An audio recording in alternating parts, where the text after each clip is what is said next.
el caso del budismo, que nos va a servir justamente porque es un caso bastante desusado, digamos, que no es muy común analizar el budismo africano. Casi podríamos decir que sería extraño pensar en el budismo africano. Cuando estamos pensando en el budismo, pues justamente es lo que tenemos aquí en el mapa. Estamos pensando en Asia, principalmente, al hablar de budismo, en los números. Ténganlo en cuenta que está reflejando los grandes números, como ocurre en todos estos mapas de Pew, los grandes números. Hay grandes números en Asia y fuera de Asia, pues Estados Unidos y poco más. ¿Y África cómo está? Pues en pequeños puntos que están marcando pequeñas cantidades de seguidores del budismo. Curiosamente nos encontramos algunos puntos en territorios que pues poco pensaríamos que fueran a estar. Pues esto corresponde a Marruecos, aunque esté situado ahí en un sitio un poco extraño. En Piu colocan a Marruecos, lo llevan hasta incluyendo el Sáhara. Y entonces, bueno, pues aquí esto sería Marruecos y vamos a ver cómo, entrando en detalles, a ver cómo se puede extraer más datos. Pero la primera idea es que estamos ante un asunto contraintuitivo. Que haya budismo en África entra dentro de lo extraño. Pues vamos a intentar adelantar algo. ¿Cómo vamos a adelantar? Pues con algún material que les he puesto para que miren.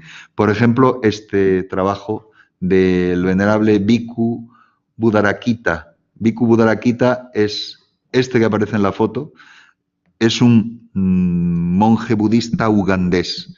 Entonces vamos a entrar en el contexto no solo de los seguidores del budismo africanos, sino monjes budistas africanos, que es un paso más. Maestros, podríamos decir, maestros budistas que son africanos y que son... No estamos hablando de población de origen europeo, sino población africana como tal, que nos resultaría, ya les digo, un poco extraño. Luego analizamos este artículo, que es uno de los pocos que hay sobre budismo en África, escrito por alguien que sabe muy bien de lo que está hablando, ¿no? Que es este Buddharakkhita. ¿Dónde lo publica? Pues en el libro de Oliver Abeyanayake y Asanga Tilakaratne, 2600 años de Sambhuddhatva, que es una revisión sobre el budismo en distintos países que se hizo en Sri Lanka, publicado en Colombo en 2012, es decir, que es una publicación muy reciente y que revisa todo este asunto. Lo tienen, bueno, lo vamos a revisar, pero lo tienen ustedes entre las lecturas. Y que nos introduce, el autor nos introduce en el budismo ugandés, porque es el que lleva el centro, uno de los centros budistas más notables, podríamos decir, africanos, que está en Uganda. Luego lo revisamos. Pero antes, lo que sí que podíamos esperar. Lo mismo que tenemos budismo en Estados Unidos y refleja, los números del budismo en Estados Unidos son principalmente en números, no en diseminación y desarrollo de grupos, ¿no? Pero en números. La mayor cantidad de seguidores del budismo que hay en Estados Unidos, ¿qué son? Son budistas étnicos, es decir, que son gente que proviene de Vietnam y son budistas, o de zonas de Asia, chinos, etcétera, que son budistas. Y esos nutren el gran número de los seguidores. No así el gran número de los centros, porque el gran número de los centros, que hay miles y miles de centros budistas en Estados Unidos, ese gran número de centros del Zen, centros del budismo tibetano, etcétera, lo que son principalmente están poblados por norteamericanos que sean en algún, podemos llamar conversos al budismo, pero no budistas étnicos que provienen de que sus familias, sus antepasados sean budistas y que sencillamente hayan mantenido su opción religiosa después de la migración. Pero tenemos en el caso de África un contexto que podríamos denominar semejante a ese mundo de Estados Unidos o ese mundo europeo, del budismo europeo, comparable al budismo europeo, que es el budismo sudafricano. Y justamente sobre el budismo sudafricano hay toda una serie de trabajos. Vamos a hablar un poco de este de aquí, que es este artículo Budismo en Sudáfrica, Buddhism in South Africa, que está en el libro de Bauman y Prebisch, que es uno de los grandes libros sobre el budismo. Miren cómo se llama, Westward Dharma.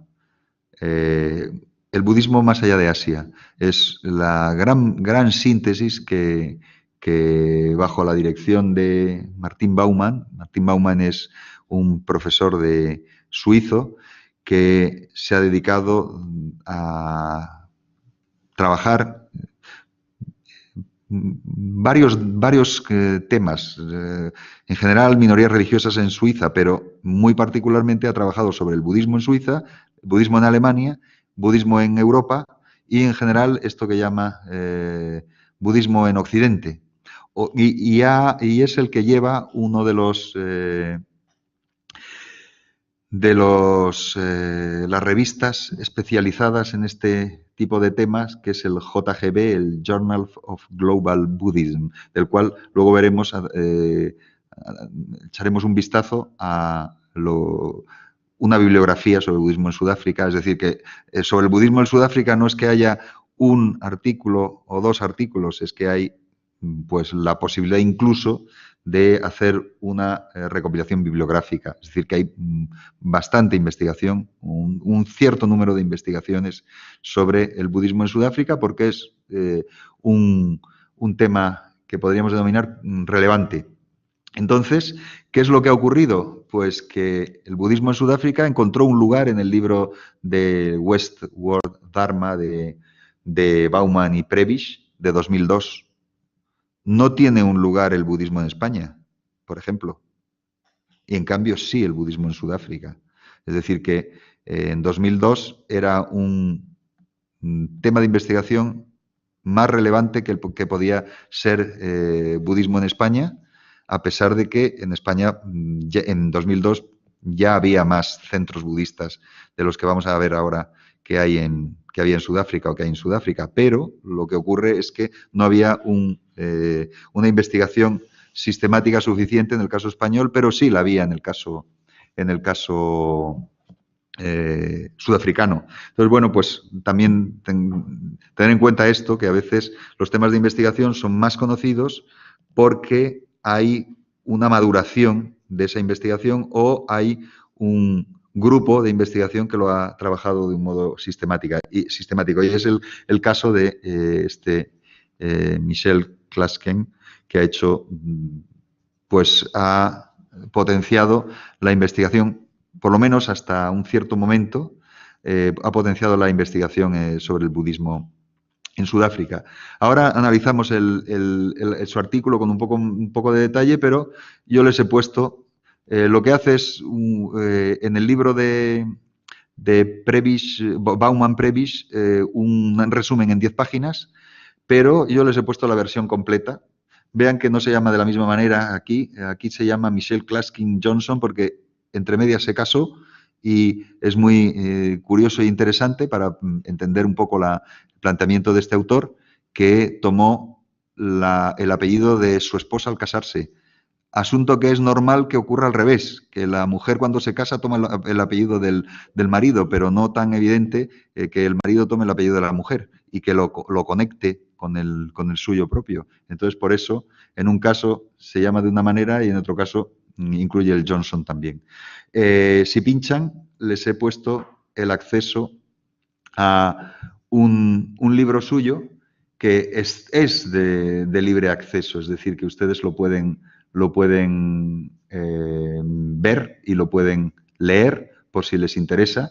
Yo les voy a leer la versión más resumida, pero aquí tienen la versión más completa. Si pinchan aquí, les sale el PDF y sale el PDF del libro en general, que es este ensayo sobre el budismo contemporáneo, volumen 1, y publicado en 2011, es decir, que este es el límite del trabajo, y si pinchan aquí tienen su trabajo, que tiene unas cuantas páginas, muchas más desde luego que las 10 que están incluidas en el libro de Prebishi Bauman.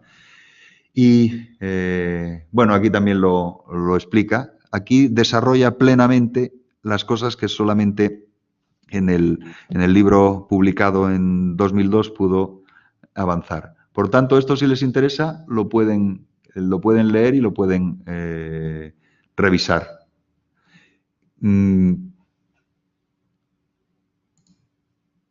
Voy para atrás en esta primera revisión de las cosas que vamos a ver. Si les interesa la bibliografía, aunque con fecha 2002, es decir, que nos faltan unos cuantos años, pero bueno, en esto que les digo, que es el Journal of Global Buddhism, tenemos una bibliografía de este mismo autor,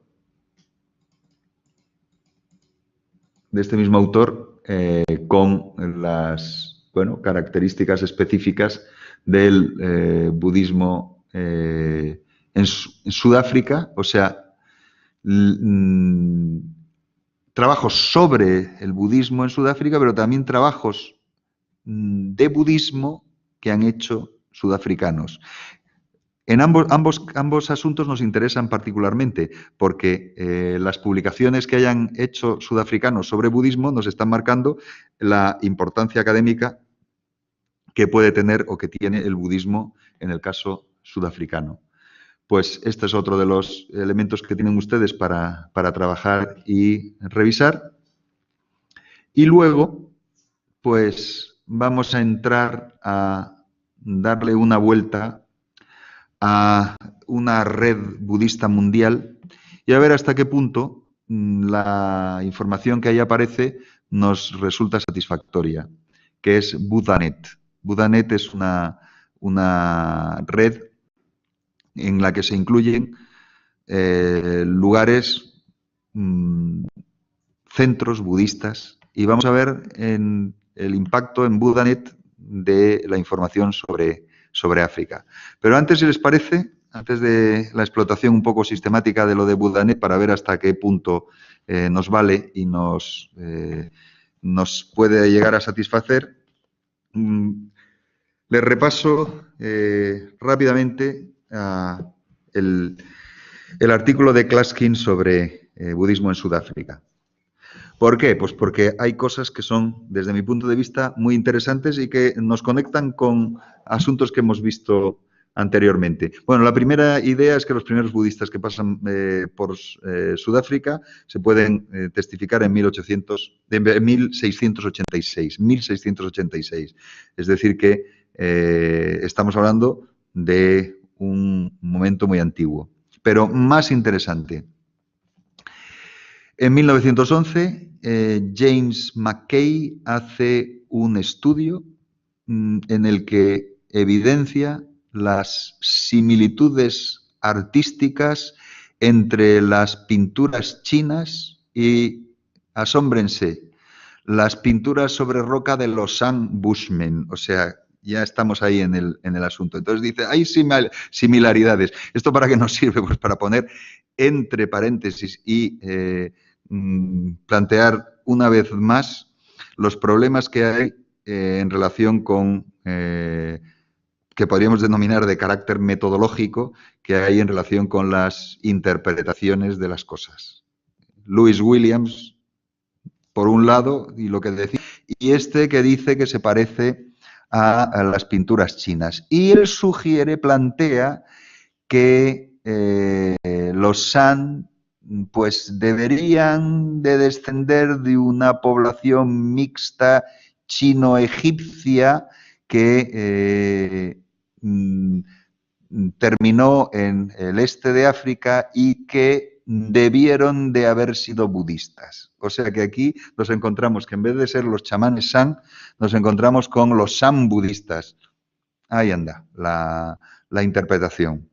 Pero claro, si esto solo fuera así, pero es que resulta que empieza en el censo de 1911 de Sudáfrica, aparecen budistas negros. Aparece toda una serie de, o todo un grupo de población que son los Black Buddhists. Esto de los Black Buddhists, ¿qué son? Pues que de repente los que administran el censo situaron, crearon una categoría específica que eran estos budistas negros que nadie ha encontrado nunca. Estos budistas negros pues son parecidos a al sirio doble que veíamos antes, pero que era una forma más de evidenciar lo que se estaba construyendo en ese momento de un modo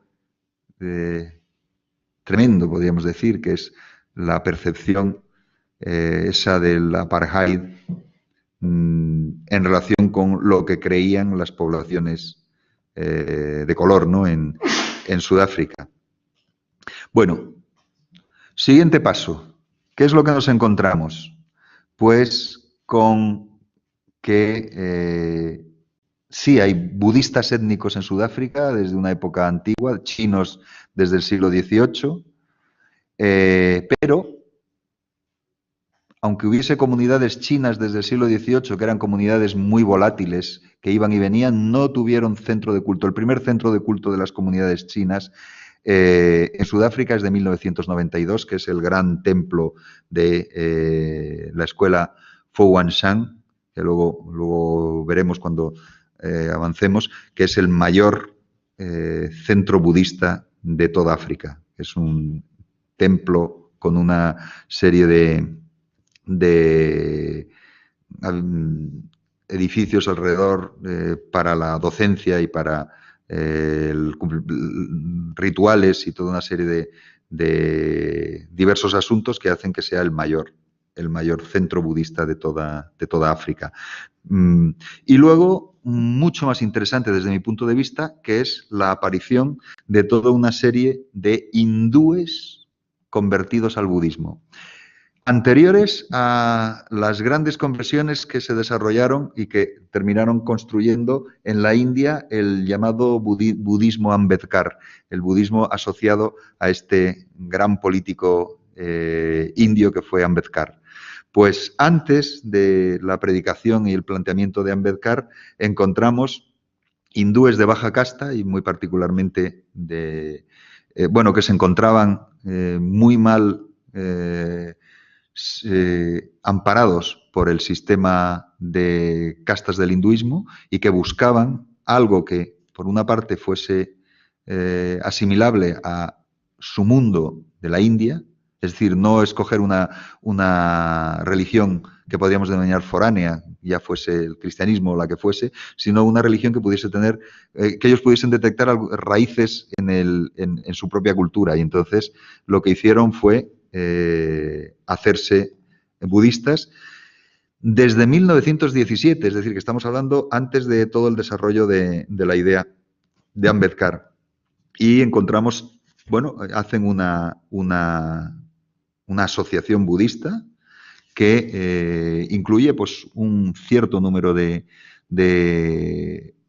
seguidores. Y era la forma que tenían de salir del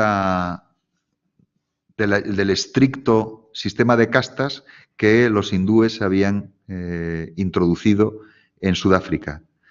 Y poco a poco van desapareciendo estos budistas hindúes porque, entre otras cosas, se relaja el sistema de castas. Mucho antes de que se relajase en la India, se va relajando en Sudáfrica. Entonces, hay en cierto modo, un cierto cambio, una cierta vuelta al posicionamiento dentro del hinduismo de estos curiosos budistas, porque no tenían, eran budistas de nombre, pero tenían muy poco que ver con cualquier forma de budismo así, digamos que establecida. Era no tenían un contacto de un modo sistemático con maestros ni asuntos de este tipo y por tanto pues era una forma casi de identificación religiosa que no incluía pues los elementos claves diferenciadores del budismo respecto del hinduismo. Y luego, en los 70, como en todas, podríamos decir casi como en todas partes, menos en Estados Unidos, que empieza antes de un modo sistemático, pero en los 70, como ocurrió en Francia, como un poco después ocurrió en España a partir del 77, etcétera, lo que encontramos son los blancos sudafricanos que encuentran en el budismo su camino frente a las religiones tradicionales, principalmente estamos hablando en este caso del cristianismo. Frente al cristianismo o la desafección religiosa, pues optan por el budismo. Y encontramos pues toda una serie de grupos que se van desarrollando y que son tanto grupos del budismo del sur, el budismo Theravada, como grupos del budismo tibetano, como grupos del Zen japonés, como grupos del entorno del budismo Nichiren japonés y muy particularmente el desarrollo de Soka Gakkai, es decir, y también el Kwanun, es decir, el Zen coreano también se desarrolla y la escuela Fo Guangshan de Taiwán, también como veíamos antes. Y para ver un poco las locuras del apartheid. El final del apartheid en Sudáfrica llevó a auténticos disparates que incluyen también los disparates en relación con el budismo. Aparecen dos disparates especiales que son, yo creo que es notablemente significativos. Uno de ellos es que como en los restaurantes chinos aparecían imágenes del Putai, el monje gordo, el Buda feliz, pues entonces la policía sudafricana estimó y se planteó a nivel general también, salió de ahí, pero a nivel general, que los budistas, por lo menos los chinos y en general,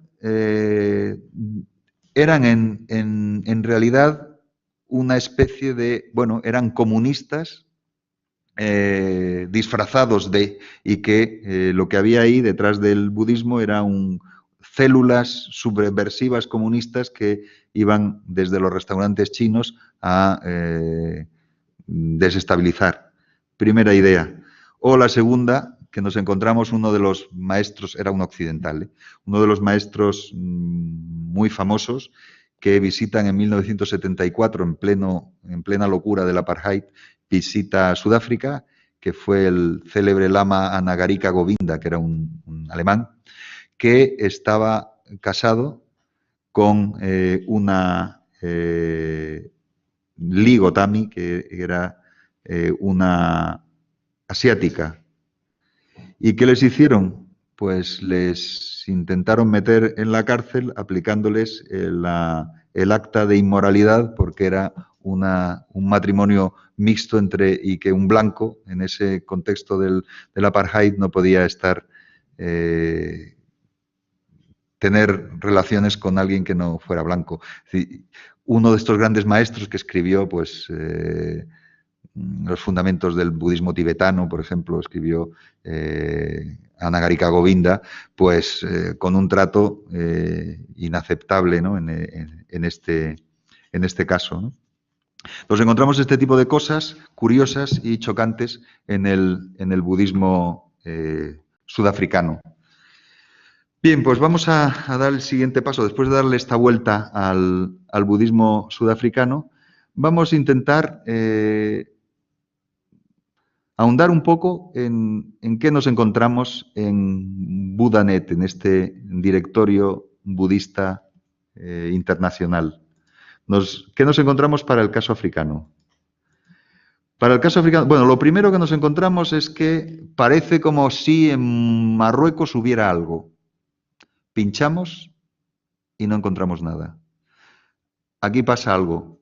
Pasa que en Marruecos había un centro o dos centros budistas, pero en el pasado, ahora mismo, no se mantienen. Es muy interesante que haya un centro o dos centros budistas en Marruecos.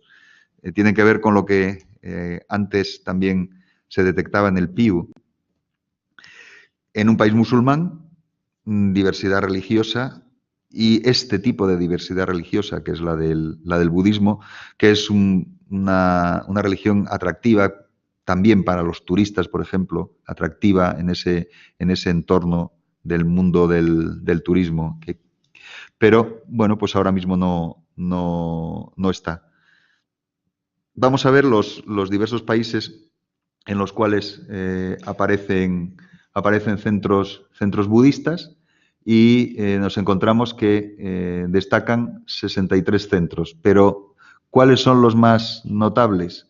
Bueno, vamos a ver países. Botsuana, tenemos una asociación, la Botswana Buddhist Association, del Theravada, es decir, del budismo del sur. ¿Qué es lo que ha ocurrido? Que en Sudáfrica se han formado, luego lo vemos si nos da tiempo y si no, échenle un vistazo al artículo de Claskin, se han formado toda una serie de africanos del entorno geográfico alrededor de Sudáfrica. ¿Y quiénes los han formado? Monjes provenientes de Sri Lanka y provenientes de la tradición del sur, que han conseguido impactar en la formación budista muy tradicional, además, la formación budista muy tradicional entre poblaciones africanas. En este caso, Botsuana. Vemos el Burkina Faso y dicen que estaba porque había un grupo, pero ya no aparece. Pinchamos en Camerún y nos encontramos el Sombo Sendo, es decir, un sendo, un lugar de meditación zen en Camerún.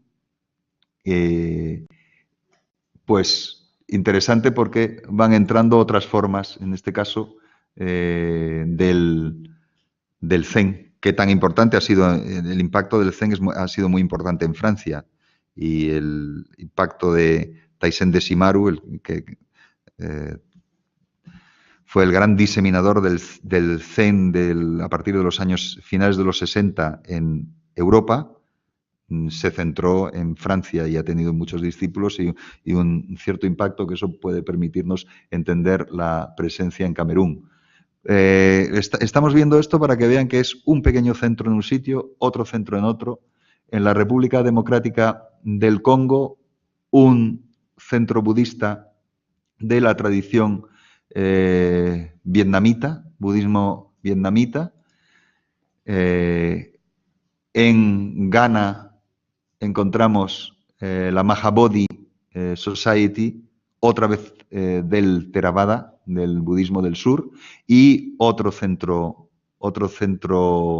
pero en este caso japonés. ¿De qué tradición? De la tradición de Nichiren, la que hablábamos antes. En este caso específicamente Nichiren Sosu con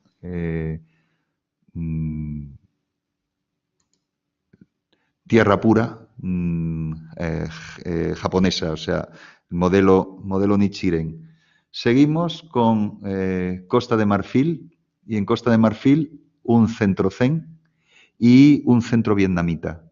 El centro vietnamita pensado para los vietnamitas, es decir, de budismo étnico, y el centro zen, pues en la línea de lo que veíamos antes del impacto del zen. Kenia debería de ser un lugar de cierta importancia a la hora de la presencia del zen, porque es un lugar con mucho turismo y un lugar con una cierta población europea. Y encontramos, pues efectivamente, más centros, lo cual nos va implicando algo que vamos a terminar viendo en el caso de Sudáfrica. que es la importancia que tiene el budismo en relación con las formas más a la europea, podríamos decir, de entender la religión. Tenemos un centro de Karma Kayu, de la escuela Karma Kayu del budismo tibetano. Tenemos otro centro de la tradición Theravada. Tenemos un centro de meditación vipassana en el contexto de Goenka, que es uno de los grandes difusores de la forma de meditación del budismo del sur, que tiene seguidores por todas partes, y es muy interesante que los tenga también en este caso en Kenia. Las características de Goenka es que no es necesario ser budista para seguir las prácticas del vipassana de Goenka. Entonces, bueno, pues por eso es curiosamente interesante. Y luego un centro zen, otro más. Es decir, que en esto Kenia se nos está evidenciando como lo habitual que podríamos encontrar en cualquier país, por ejemplo, europeo, que es que hubiese zen, hubiese el vipassana de Goenka, hubiese Theravada y hubiese budismo tibetano. Un contexto de lo más habitual y normal. Vamos a ver en Mali lo que tenemos, en este caso es un Fowan-san, es decir, los taiwaneses, los mismos que tienen el mayor templo en Sudáfrica y que es el mayor templo de África, los taiwaneses de Fowan-san, que son una mezcla de...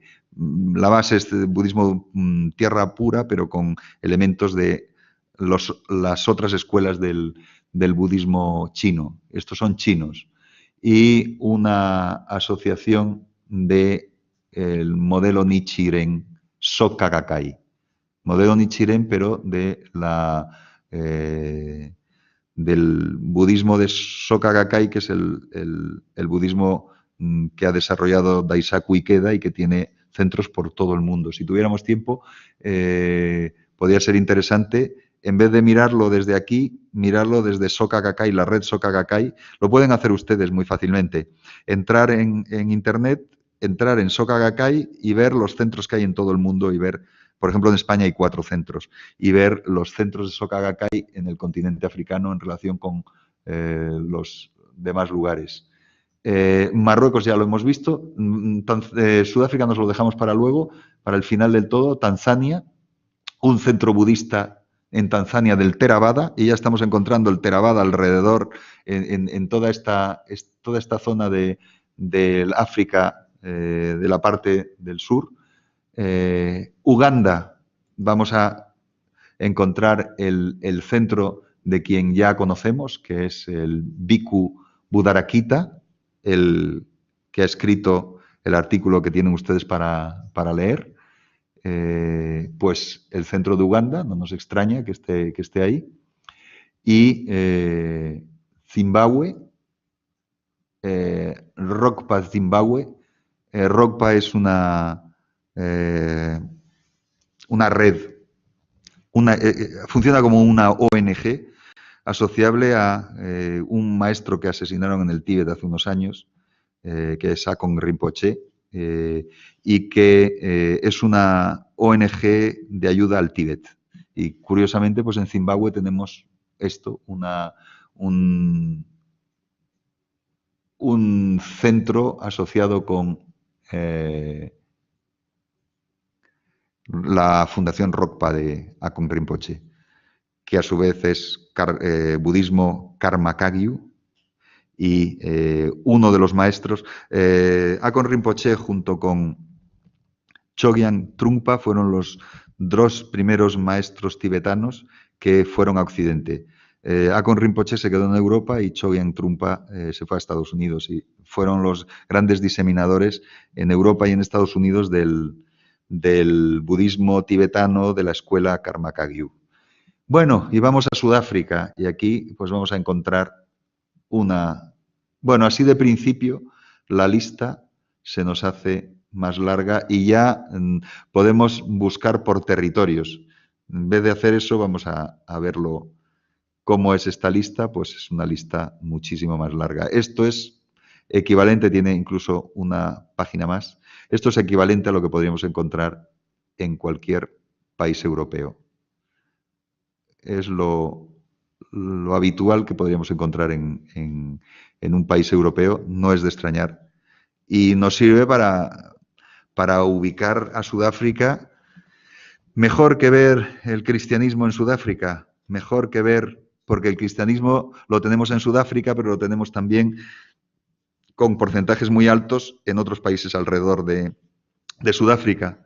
Por eso les he escogido el budismo, porque el budismo nos da un punto más de la caracterización de Sudáfrica como un país que se parece mucho más a un país europeo, o se parece mucho más a, sí, podríamos decir eso, a un país europeo. Aquí que tenemos, pues el Fo Guangshan, que tienen incluso un seminario, lo que les decía, el mayor templo budista en África, que es este que organizan los taiwaneses del Fo Guangshan, pues un seminario y o sea, una escuela lo llaman seminario, aunque en el budismo el término seminario no es una adaptación de los conceptos occidentales y muy particularmente los conceptos cristianos al budismo.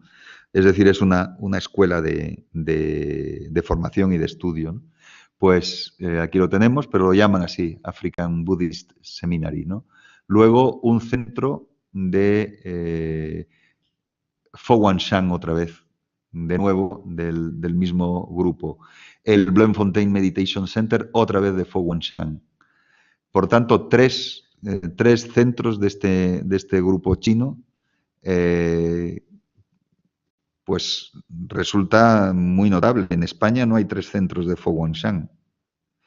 En cambio, en Sudáfrica hay 3, es decir, que el impacto del grupo es notable, incluso más notable que lo que podemos encontrar en otros países. No de fuera de África, ¿no? En otros países, incluso en Europa, ¿no? Luego tenemos este centro de retiros de la tradición del sur, tradición Theravada, pero dice que es no sectario. Eso quiere decir que en los retiros acepta a gentes de cualquier orientación budista, aunque ellos tengan una orientación principalmente del budismo del sur, del budismo Theravada. De nuevo, otro centro en otro lugar, en este caso en Ciudad del Cabo, de Fo Guangshan. Luego, otro centro del Theravada, pero en este caso es Thai, es decir, que está muy derivado a tailandeses. Es decir, que tiene un peso fuerte el budismo étnico, aunque, como dicen que cualquiera es bienvenido, quiere decir que tienen que aceptan a gente que no específicamente esté enraizada en la etnicidad tailandesa. Luego un Samye Song. Samye Song son los seguidores de quien hemos citado antes, Akong Rinpoche, hasta su muerte, y ahora lo lleva su hermano. Samye Song, centrado en Samyeling, Scotland, que es donde está el centro principal. Samyeling es el centro principal de este grupo, y asociado con ellos en Ciudad del Cabo. Por tanto, ya hemos visto Fo Guangshan, ya hemos visto budismo Theravada, ya hemos visto budismo étnico, y ahora incluimos budismo tibetano, pero no étnico en absoluto, sino que es un budismo tibetano pensado para lo que podríamos llamar occidentales. Otro grupo tibetano, Diamond Way, que es una red que, si tuviéramos tiempo, echábamos un vistazo a la red Diamond Way a nivel mundial, que aparece en múltiples países y que lleva un lama nórdico, que es el lama Ole Nidal. Pues tiene un centro en Sudáfrica, como pueden ver, también en Ciudad del Cabo. Otro grupo, que es la nueva tradición Kadampa, es tibetano en origen, pero apartado, puesto que se separaron de la nueva tradición Kadampa, se separaron del budismo.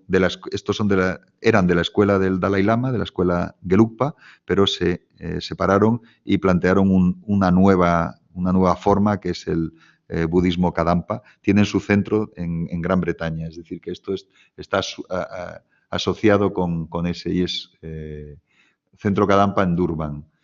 Otro más, Fo Guangshan en Durban. No sé si se dan cuenta el impacto que tiene Fo Guangshan en Sudáfrica, que es notabilísimo. Chogyé son el Zen coreano y específicamente Kwanum, que es una escuela del Zen coreano, que no es solo para coreanos, es también para occidentales. En España tenía dos centros.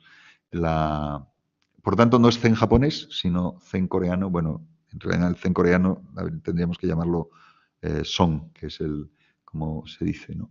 Luego tenemos un budismo ecléctico, un centro de retiros en que acepta, otro centro de retiro más en que aceptan de todos los grupos, un budismo ecléctico.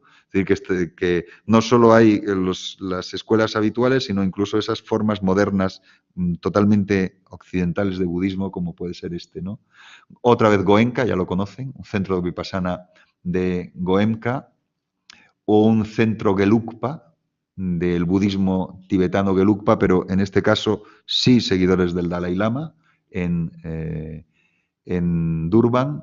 Luego otro centro Zen de la escuela Kwanum, es decir, otro centro coreano, pero en este caso en un lugar diferente del que hemos visto antes, es decir, que tienen dos. Un tercer lugar, en este caso en Johannesburgo, de los coreanos. Otro centro Kayu, del budismo Karma Kayu, budismo tibetano, en Ciudad del Cabo. Otro centro Sam Yesong, esta vez en Ciudad del Cabo, de los de Akon Rinpoche que veíamos antes. Otro centro Sam Yesong, es decir, Akon Rinpoche en Johannesburgo. Otro en Port Elizabeth, es decir, que también no solo un centro, sino varios de Sam Yesong. Para que lo comparen, estamos hablando de 4 o 5 centros Sam Yesong hasta ahora. En el caso español, tiene 5 centros. La red Sam Yesong tiene 5 centros en España, entre los cuales un monasterio para retiros, que estos también lo tienen. Es decir, que el budismo en Sudáfrica, en este caso, sería comparable con lo que encontramos. En este linaje específico sería comparable con lo que encontramos en un país como España. Luego estos del Lanrin, que son budismo tibetano en general, un budismo de Myanmar, o sea, en este caso es budismo étnico. Nanhua, Fo Guangshan de nuevo, otro más de Fo Guangshan, otro más de Fo Guangshan en Newcastle. Nichiren Daishonin Buddhism. Aquí estos son Nichiren Sosu, que ya hemos hablado en algún momento antes de estos grupos. Bueno, y seguimos con más Centro Zen, otro Rokpa, Soka Gakkai, que hemos hablado también, el de japonés. Tara Rokpa, de nuevo Rokpa. Esto es el equivalente a la Casa del Tíbet que hay en muy distintos lugares, pero para el caso de Sudáfrica que tenemos aquí. Una asociación Vipassana. Ya no solo estamos viendo centros, sino asociaciones. La asociación Vipassana, en el contexto que ya ustedes conocen, de Goenka. Esto es otra vez budismo étnico, esto es un círculo budista, esto es un centro budismo Theravada también. Dharmagiri es Theravada de nuevo. Lanring, esto es Gelugpa, tibetano Gelugpa. El Jardín del Loto no sectario para retiros. Y otro centro Kadampa, como vimos antes, otro Nichiren Sosu, Riso Koseikai, que es otro grupo budista se conecta con Nichiren, pero no se llevan bien ni con Nichiren Sosu ni con Soka Gakkai, y tiene su grupo. Otro centro Dharma en la línea Kwanum, es decir, Zen coreano. Y seguimos viendo viendo más, este es otro de los no sectarios, este es Shambhala, que es los seguidores de quien hace un momento hablamos, el introductor de la escuela Karma Kayu en Estados Unidos, y aquí lo vemos, la red Shambhala Internacional, que tiene por todas partes. Luego Triratna, que estos son antiguamente se llamaban la Orden Budista Occidental, y desde hace unos años se llama Triratna, que son occidentales directamente. El fundador es un británico. Tushita es tibetano. Este también es tibetano. Entonces, bueno, pues ya han visto lo que nos encontramos con esta revisión, que en cierto modo es una pequeña investigación que hemos podido hacer sobre el budismo en África. Nos ha llevado a detectar de una manera mucho mejor las características particulares y particularizantes de Sudáfrica. Si quieren ver más, pues, lean un poco lo que tienen en estos enlaces, incluido este libro, lo tienen completo en Academia Edu, Buddhism en África, de Klaskin y Kruger, con una serie de artículos muy interesantes. El único problema es que es de 1999, es decir, que los datos están anticuados y esos datos los hemos mejorado al verlo aquí.